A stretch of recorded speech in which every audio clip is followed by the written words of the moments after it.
Hello, welcome to episode 4 of Let's Look at the Edinburgh Fringe. August is an obsessive month for the Edinburgh Fringe, but the world continues to turn beyond the Edinburgh Fringe. So today I have got talking to me Pat Akoli, and Pat was on my Developing Creative Practice course. So without lots of bits and pieces, I'm going to bring her onto screen as soon as possible, and I'm going to introduce her to you.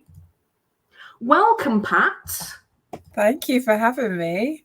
And Patricia Akoli joining me on my live stream. I'm so pleased. I haven't seen you for ages, and it's really lovely to see you. Oh, you too. And we're looking at the Edinburgh Fringe, kind of, but the world outside it, as a producer. So being a producer, Pat, both introducing ourselves as producers. Yes. Tell me a little about you, and for people who are watching, to give some context before we go on to talking about producery stuff. Yeah. So my name is Patricia Akoli. I'm a producer. I think I mainly started within the youth and community sphere, started in a lot of youth centres, churches, community programs, and I was just always strongly drawn to opportunities that allowed people to access art. My first introduction to theatre was people coming to me and people coming to my estate, and there was a lot of love and confidence in that, and enabling us and empowering us. So it caught the bug youngish, and just kept going. And so my producing, then I don't actually know how I technically got into. How did I? So it was community. So it's really rooted in community for you, isn't it? Yeah, absolutely. And where you've ended up with the overriding sort of projects that I know you for is the Edinburgh Festival. Yeah, You've been with them for a while, haven't you? So you just progressed through with them. Yes. So tell me about your lift journey. My lift journey, I applied to be a placement on my last year of university, and I got it. I remember going for the interview. I was in the middle of a holiday club, and I ran away to do the interview, and I ran back, and I was just like, did the thing, I hope I get it. And I got it. And it was actually the beginning of their program, working with Mammalian Diving Reflex, which is a Canadian company which sort of upends the relationship between adults and young people, and working with some awesome local artists, and sort of took with the aim to take a group of young people from year 7 to 11 and sort of, give them different experiences to arts and cultures that they might not have had being in the locality in Tottenham. So so I grew with I was going to say where's local, but that's sort of North London. So I was with the project for quite a while, about six almost 7 years, and it wrapped. It ended in that way, and then I was able to see a new cohort come through, and sort of took them through a different direction in this last year, and leaving my hat to somebody else who's because we've exchanged some messages with the Dip CP3. Shout out to Dip CP3, and they were awesome. I learned so much, and it was so lovely to spend time with. There were 6 of us for 3 months. Doing that crazy, from not knowing how to put together a budget and a finance pack to going all the way through to marketing and financing and just understanding what it means to be a producer and what it means to you individually to be a producer, because it's different for everyone, isn't it? I think so. No one definition. There's no one definition, and I think for me it really helped. Well, I feel like I was really needing some redirection in my life at that point. So to be able to disassemble what producing was or what producing is, because I think everybody comes to it with different steps or different ingredients in their cake. It was one of the best things I've ever done. And in the course of you guys, it's definitely a part of my life that I'll never forget. And we all left shoulder to shoulder. It was so lovely to just come out of that major everything lockdown and be able to meet at the end of it. It was so nice to be able to do that. So to the wrap up of your lift journey, I recently wrote for you, it was a great thing to ask, a young professional's guide to equity, which gave me a chance to pull all those little bits together and go, oh, what would a young person want? And that definition, that demographic of what a young person is in terms of equity deems anybody 30 and below as a young person. So writing that for you. So how did that, what was the wrapping up at the end of the project, and where are you for August? What's happening? The wrapping up for the project, well, I didn't see it all out because I got a new post and moved on. But the wrapping up was sort of, some of it was signposting around what they might want next. Some of it was evaluating what we actually did, saying goodbyes, handovers to parts of the project that I happened to have been the longest person on the project around other producers working. You become the legacy. Handing over all of those things that made, how do you step away? I feel I went a bit wobbly to be honest, because it's sort of the original project sort of ended, couldn't be realized because of the lockdown. So a lot of that core cohort sort of went. So there was already, it wasn't, so it wasn't, a packaging of the whole thing. But for my mind, I think there was a lot of COVID compromises, wasn't there, on a lot of projects. How do you bring stuff to a conclusion so that you could move forward? But you've got a new role, so where do you go next as a do you feel like a producer now? I do. I really feel I can shove off that little assistant, shove it off. So I'm working at it's called a company called the Club Ensemble, and it's predominantly a dance company, but they work multidisciplinarily. And I'm working on their producing medicine strand, which is working around social prescription and working with healthcare professionals and link workers and other organizations to sort of look at people holistically. It's really the reasoning behind it is to give healthcare professionals more tools to use as they navigate with all the stresses they have with patients, with other workers, because I think we all know that with the best intentions, the NHS doesn't function as a way that easily allows people to navigate and to have those instances as people. So it's adding to that unraveling of so it's an interesting crossover, because as a producer you kind of exist in two worlds, don't you exist as someone who's got to make a living, therefore you get employed on projects.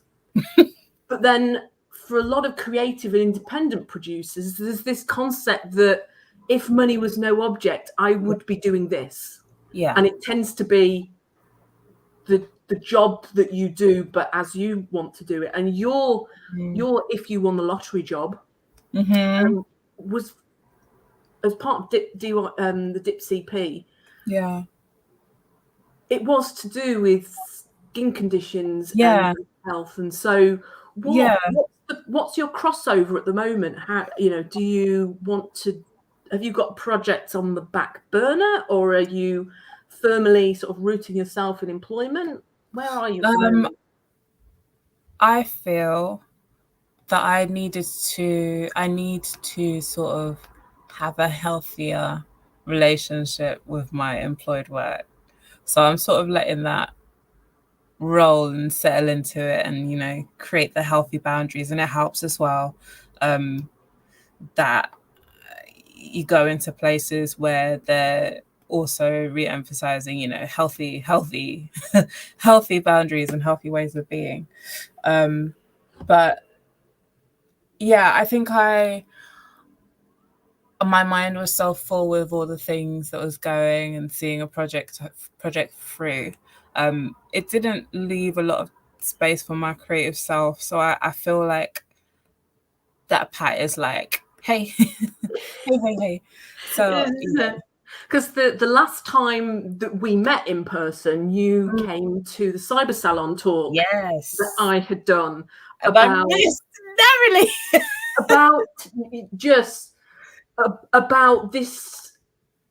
the work that's going on at the moment in terms of technology identities. And one of the projects that you had done, and you're about to go back to the Bernie Grant Centre. Working on the literary festival. Yes. And I was really interested in that part of your role as a producer is licensing and royalties and making sure artists get what's due. And that's kind of what the whole sort of blockchain authentication talk that you came and listened to. Yes. So there's a sci-fi love, isn't there? That there's there might not be. Would you call yourself a techie? So do you enjoy the technology that you have at your fingertips? That's a good question. I wish I had a better understanding of them. And I know whenever I'm around tech people, like I just want to sit and listen or learn, or so there's always that aspect of it. But I don't feel like I'm confident with a lot of things. I know basics. And I feel part of that was because I didn't train. Even in my degree, it wasn't like actor focused or tech focused. It was applied theatre. So, theatre in context of, different situations. So, yeah, it wasn't traditional at all. So there's a generation that have been, technology's always been with them at school, hasn't it? Yeah. And I know I come from a generation where if you wanted a computer to do something, there was this term of ask first year. And that's kind of changed a little bit, but that's sort of sci-fi. So you are a sci-fi fan though, isn't it? Absolutely. Does that go into your work? Is there any sort of theatre stuff relating to tech that interests you? Theatre stuff relating to tech. I think anything around, where you are based in alternative reality, virtual, augmented. I feel that's very interesting, and yeah, I feel there's lots of different things, different bits and pieces that I keep going back to see what's developed. Yeah. So lots of bits and pieces. So as I say, really trying to find yourself in the world and your place. I know I looked at your Instagram before to sort of see where you were, and I loved your current bio on there, which is Pat Akoli going offline for a bit. Yeah. And we have to be present in the world, and I think as theatre practitioners, we have to be in the place where we need to be, and it is in our daily life. And say the show is let's look at the Edinburgh Fringe. But the world doesn't evolve around the Edinburgh Fringe, and the world continues beyond the Edinburgh Fringe. So the past episodes that I've done on this, my first episode was just looking at the program, and I sort of went through the program and said, what would we look at? Second episode, I spoke to Joe Strickland, who's the artistic director of Chronic Insanity. He's got 2 shows up at the Edinburgh this year, and he's performing in one of those shows. The energy, really. And Edinburgh is perfect for Chronic Insanity. They do very short pieces that are either focused on digital, or at the moment he's focusing on moving back into physical. Like digital, 50 minutes, immersive, looking at playing with technologies. I think 52 Souls, which is the one that he's performing in with his partner, and she is now the dramaturg of the company. So they're really evolving their company. 52 Souls, I think he was saying it's a pack of cards, and the audience picks a card, and each card is a monologue. Lovely. So they have learned 52 monologues between them and perform them, as many of them as they can get through. And he really, it just suits Chronic Insanity. The fact that they're there now, it's the pinnacle of fringeness, and it's a great ambition for me. Wonderful. Speaking to Fee yesterday, we were just looking at what would you go and see, and just noticing how big and scary it was. Yeah. But not everyone even has that perspective to go. So where does the Edinburgh Fringe kind of sit within your consciousness? And is it something you want to do? Is it something that you feel is not part of your world? What is August to you? August is work. August is work. And August is also trying to absorb all the sun before sad sets in the autumn. So August is also consciously trying to recharge batteries as well. And as for Fringe, I feel a lot of my radar on Fringe has usually been through other creatives and friends who've gone up, or had companies, or wanted to tour, or when that big fat book dropped by Akoli and people will start opening it up. But I've actually never done Edinburgh Fringe. I'd like to. It wasn't I don't think I was really in the industry until I was like 20 something, and then I was doing my degree, and then I was trying to, get a lot of experience rapidly, and money situations, and even intention of what I needed to go out there to do, or like it wasn't. What would I have gone to do? There's a Hogwartsness, isn't there, about the Edinburgh Fringe? Yeah, I feel now there is. Hogwarts meets Brigadoon. It kind of appears. I would totally be there if that was the that's probably a bit cheeky to all the people working really hard on, but in terms of that sounds, you're selling it to me. No, I know Edinburgh Fringe is really cool. Yeah.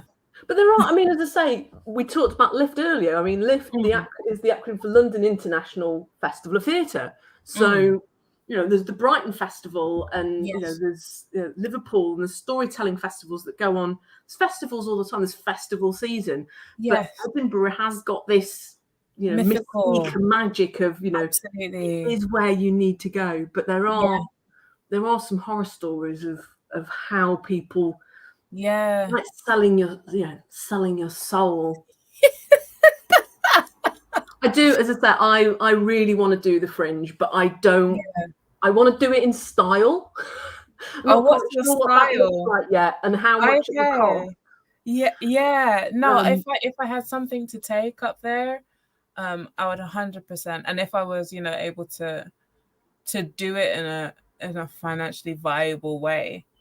I would 100% do that. It's the aspiration of being able to take people to the Fringe, experience it, but not get consumed by it. I think that's, you know, I'm wanting to do that. Discovered the Free Fringe this year. I'm going to do a stream about the Free Fringe. So you've got the Edinburgh Fringe all ticketed, but the Free Fringe, they don't sell tickets, but I think they do, like, there's a hat at the end that you can put money into.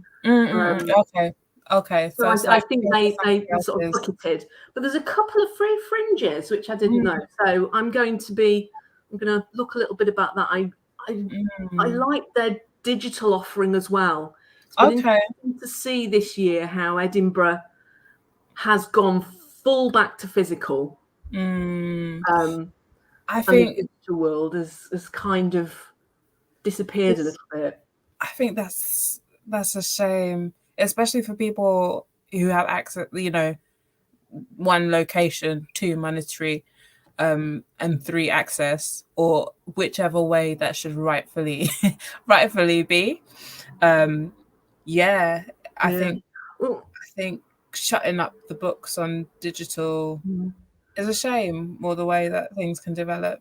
Yeah, but I'm hoping there's a little bit of a niche for the whole virtual venue provision, which, as I say, is one of the things that interests me, is actually as a producer, producing a virtual space that people can bring stuff into. Because I think it's like with Zoom and with different studios, you want to take stuff online, but actually, you know, the technical layer that does that is quite tricky.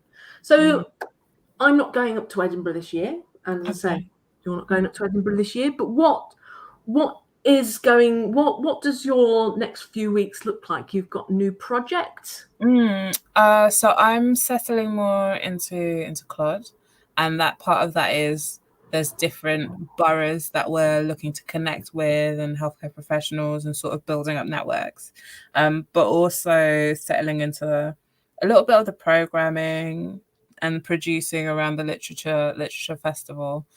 So that's what the rest of my August will look like. And August is almost gone. It's almost gone. So as producers that are not being consumed by imposter syndrome, we're going to be looking at the world around us. I'm so pleased that you were able to join me on the show, and I think you might be joining me for another live stream. I think you put yourself forward. Yes, I did. So we'll have to, now we've got all this content out of the way, we'll have to see what happens. So thank you so much, Pat, for joining me. For asking. And I think we will bring this live stream to an end. So I'll just pop you in the green room, and I will wrap this up, and then we can continue our little chat. So thank you so much, Pat.